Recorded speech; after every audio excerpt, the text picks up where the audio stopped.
Hi, my name is Stacy, and today I'm going to show you how to make a Filipino barbecue pork.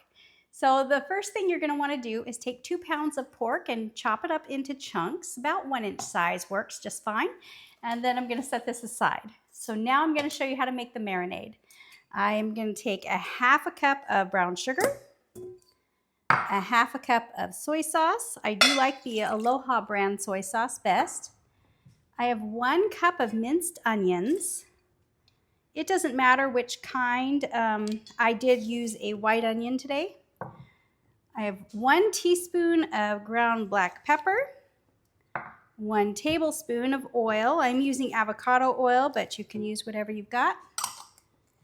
1/4 cup of white distilled vinegar, and 4 cloves of garlic. I just chopped these up pretty well. So now I'm just going to give this a stir.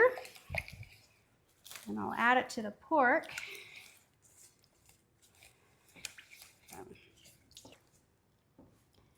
Okay, now this will need to marinate for about 4 hours. If you would like, you can go ahead and leave it in the fridge up to 24 hours. I'm just going to cover this and refrigerate it, and then I will be right back to show you the next step. The meat has had plenty of time to sit in the marinade. It's been a few hours, and so now I'm just going to go ahead and finish putting it up on my skewers and cooking it in the oven at 450 degrees on this wire rack.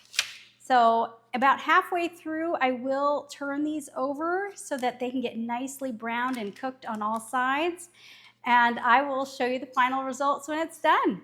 Thanks for watching, guys. Bye.